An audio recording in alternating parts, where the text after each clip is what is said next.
Alors, donc rapidement, en guise d'introduction, c'est de rappeler que donc en agriculture biologique, effectivement, il n'y a pas de règles particulières encadrées par la réglementation bio et le cahier des charges concernant la gestion quantitative de l'eau, mais toutes les pratiques qui sont entraînées et impliquées par le cahier des charges et par les pratiques bio, finalement, sont généralement favorables à une gestion économe et sobre de la ressource en eau, avec essentiellement dans un premier temps l'attention centrale qui est portée au sol, et les producteurs expliqueront par la suite en quoi est-ce que le sol joue un rôle primordial quand il est question de quantité d'eau. Ce sont aussi des pratiques qui vont généralement limiter les besoins en eau des plantes et des animaux, essentiellement en s'adaptant aux ressources disponibles plutôt qu'en essayant d'adapter les ressources qui pourraient arriver sur la ferme. Et ce sont aussi des systèmes en agriculture biologique qui recherchent autonomie et résilience pour faire face aux aléas climatiques. Et donc, pour pouvoir illustrer ça, on a donc la présence de David et Claude, que je laisse présenter l'un après l'autre. On peut peut-être commencer par Claude, comme tu n'avais pas pu te présenter tout à l'heure. Je te laisse essayer le micro.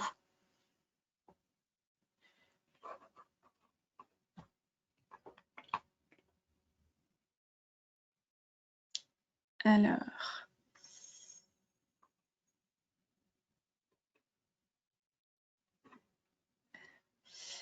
Le temps qu'on règle le souci de micro, David, tu peux prendre la parole. Hop, j'ai remis le son de Claude, normalement, ça fonctionne. Oui, bon, enfin, rebonjour à tout le monde. Donc, moi, j'ai exactement une exploitation laitière en polyculture élevage sur les Combrailles. Euh, la gestion de l'eau, ben, ça, on y pense un petit peu tous les jours parce que les animaux boivent quand même pas mal et on essaye de mettre en pratique des cultures qui sont des cultures d'hiver. Et donc, elles n'ont pas besoin d'eau pendant la période estivale, vu qu'elles sont en train de mûrir.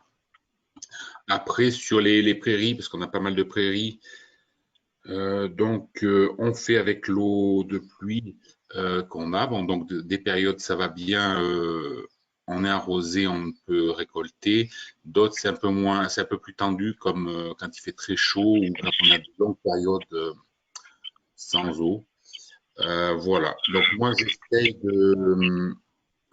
de mettre en place un système autonome. Alors, pas encore à 100%, mais bon, je m'en approche pas mal. Donc, j'ai pas d'achat extérieur de concentré. Un petit peu de fourrage pour pallier aux sécheresses, tout ça, mais bon, ça reste assez limité. Voilà. Et puis, j'essaye de gérer mon herbe en pâturage tournant pour pas perdre d'herbe et que mes animaux aient de l'herbe fraîche assez régulièrement. Voilà, donc on met en place des prairies qui, de plus en plus, on cherche des variétés qui soient adaptées aux périodes sèches et chaudes. Donc on ne part pas sur des raies gras ou des choses comme ça, mais on part plus sur des espèces qui sont plus adaptées au chaud et au sec. L'avantage des prairies, c'est que bon, euh, elles produisent bien quand il pleut et elles ont quand même une facilité à atteindre l'eau quand il fait très sec. Euh, voilà, donc ça nous permet de faire nos stocks plus ou moins suivant les sécheresses, mais bon, ça, dans l'ensemble, ça se passe bien et moi, je peux limiter mes achats extérieurs. Le choix de plus acheter d'aliments, je l'ai fait suite au coût des aliments, bien sûr, et puis au passage en bio. Les aliments sont très chers, donc on essaie de les limiter. Et après 3 ans, je me rends compte que les vaches produisent bien du lait à l'herbe. j'essaye je les laisse produire ce qu'elles nous donnent, sans vraiment les pousser avec des concentrés. Voilà, donc ça limite les coûts. Ça limite quand même pas mal les coûts. On est moins impacté par les augmentations de céréales, de tourteaux, tout ça qui viennent de ces eaux souvent. Voilà, donc au sujet de l'herbe comme ça. Après, j'ai mis en place je fais quelques céréales pour l'alimentation de mes animaux et j'ai mis en place un métail. Enfin, il évolue un petit peu chaque année le métail, mais c'est un mélange de céréales et de protéines, de pois, de triticale, orge, avoine, épeautre, févrole. Voilà, c'est un mélange qui va très bien parce qu'il pousse pendant l'hiver.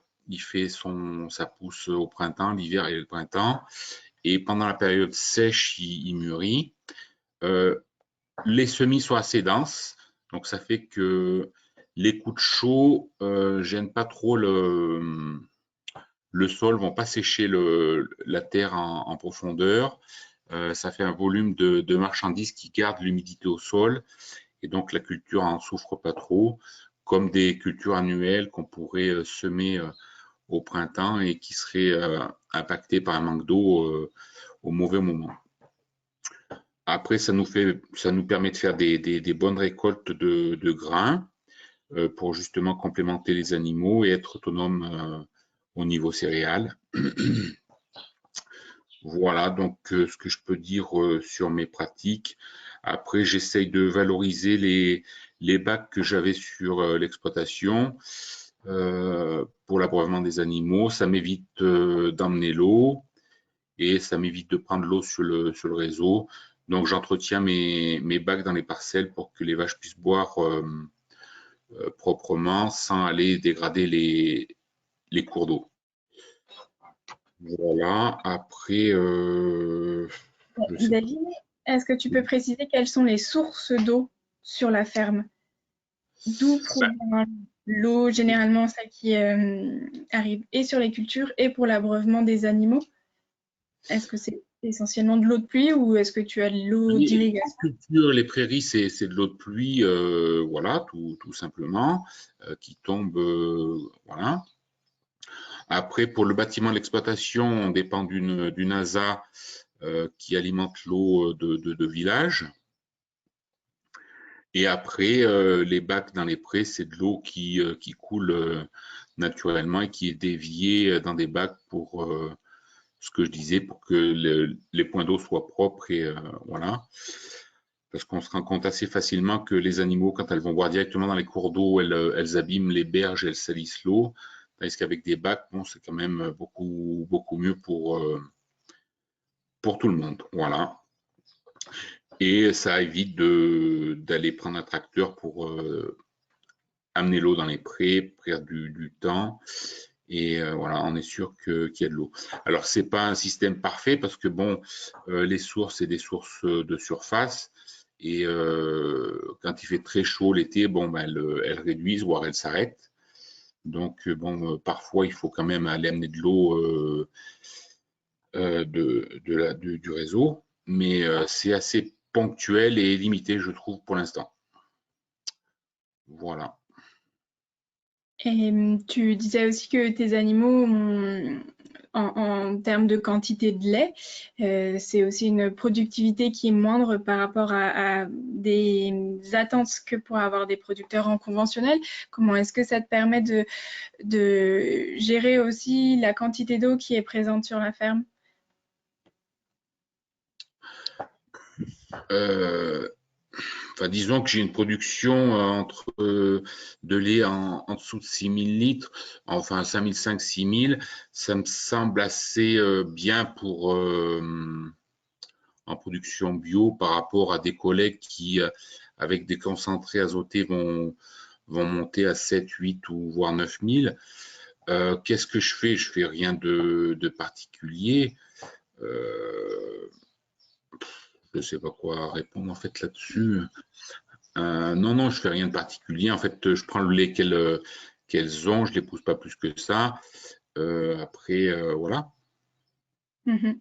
Merci. C'était aussi de dire que quelque part ce lait, c'est aussi de l'eau essentiellement et que c'est aussi voilà, admettre qu'il y a certains moments où euh, elles, elles vont pas boire plus que de raison pour produire plus de lait que ce qui est nécessaire pour que la ferme soit rentable et vivable.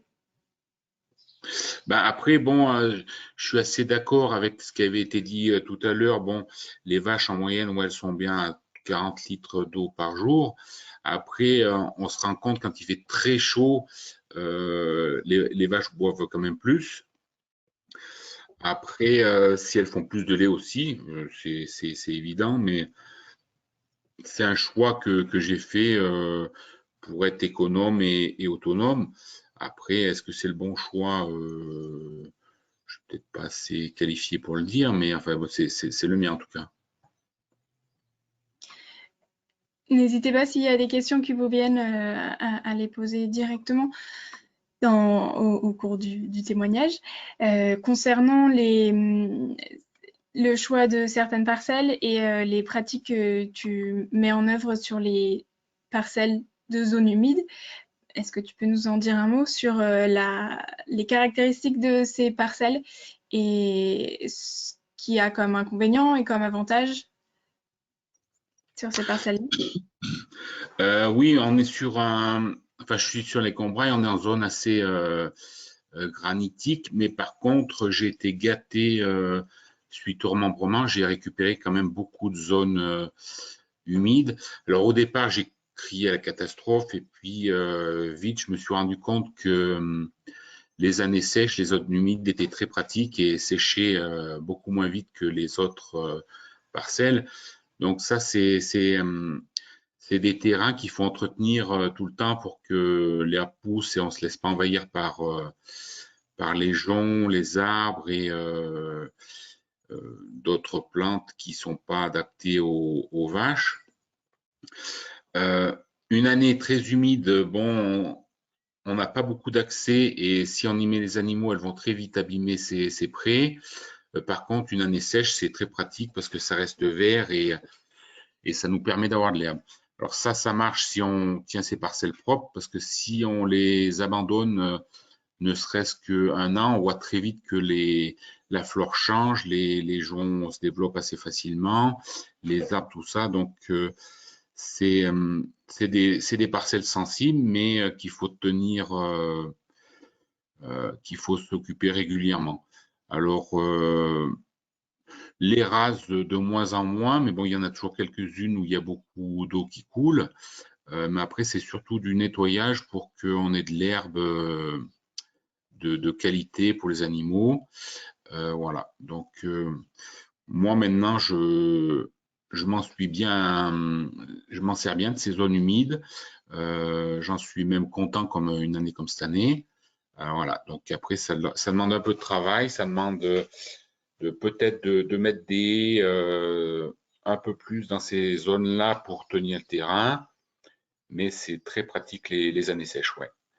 Après, ça permet de garder des troupeaux en autonomie totale tout l'été, même une bonne partie de l'hiver, si on gère bien la propreté de ces parcelles.